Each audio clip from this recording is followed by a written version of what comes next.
Magandang umaga sa atin lahat mga katropa. Dito magugulay naman. Hawak ko ngayon ito ay yung ugat ng gabi. Kung tawagin dito sa Waray ay pana.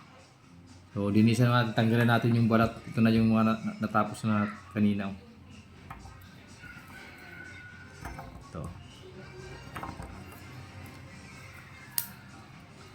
Maglagyan natin ng gata ito.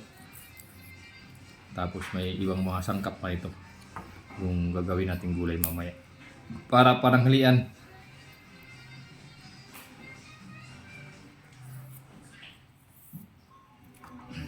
Ang sangkap naman natin sa lulutuin natin, ito naman yung talbos ng gabi.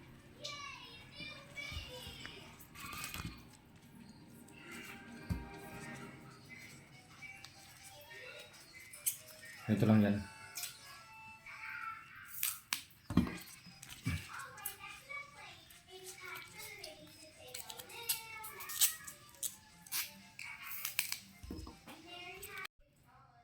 Yung pang-apat naman natin na sangkap, ito yung tinatawag na paku.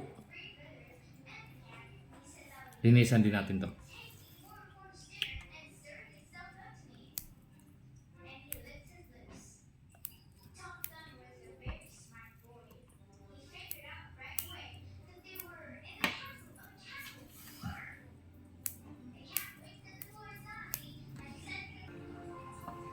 Malunggay.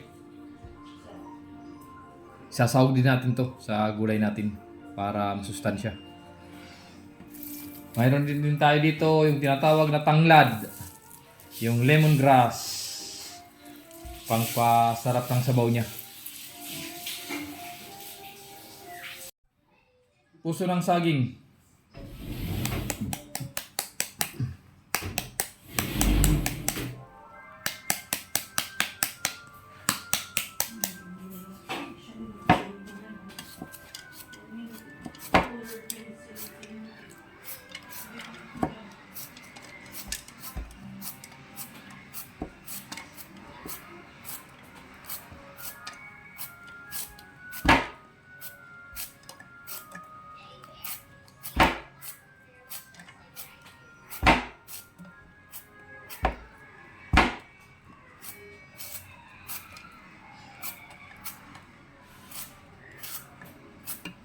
At saka yung pinaka-importante, yung nyug para sa gata.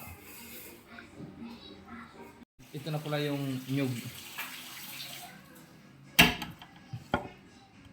Lagyan na natin yung ugat ng gabi.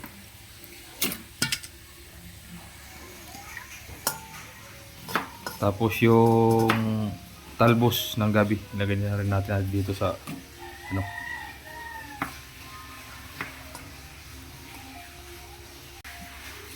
Yung puso ng saging.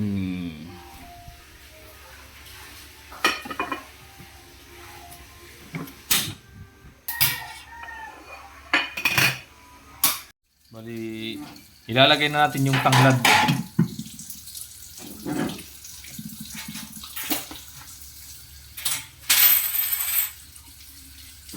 Hintay lang na natin kumulo.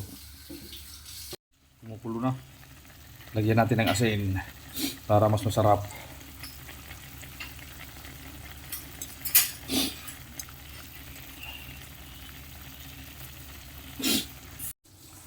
Bali, ilalagay natin yung puro na gata.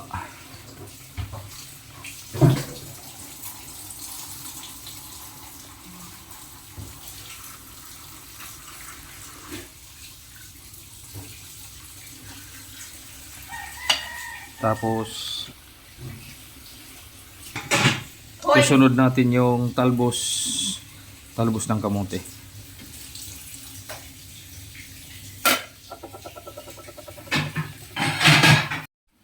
Dahil kumukulo na, ilagay natin yung luya.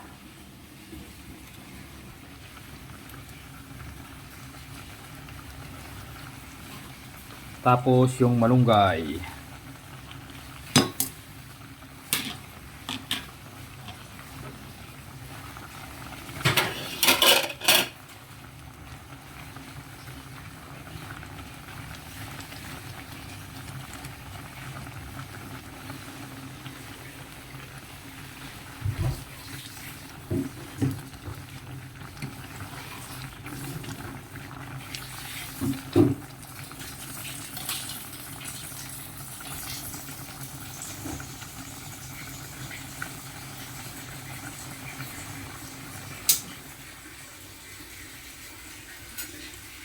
luto na yung halo-halo natin na gulay. Yung binataan na lawot-lawot kung tawagin dito sa amin. Maraming salamat mga katropa. Please follow and share.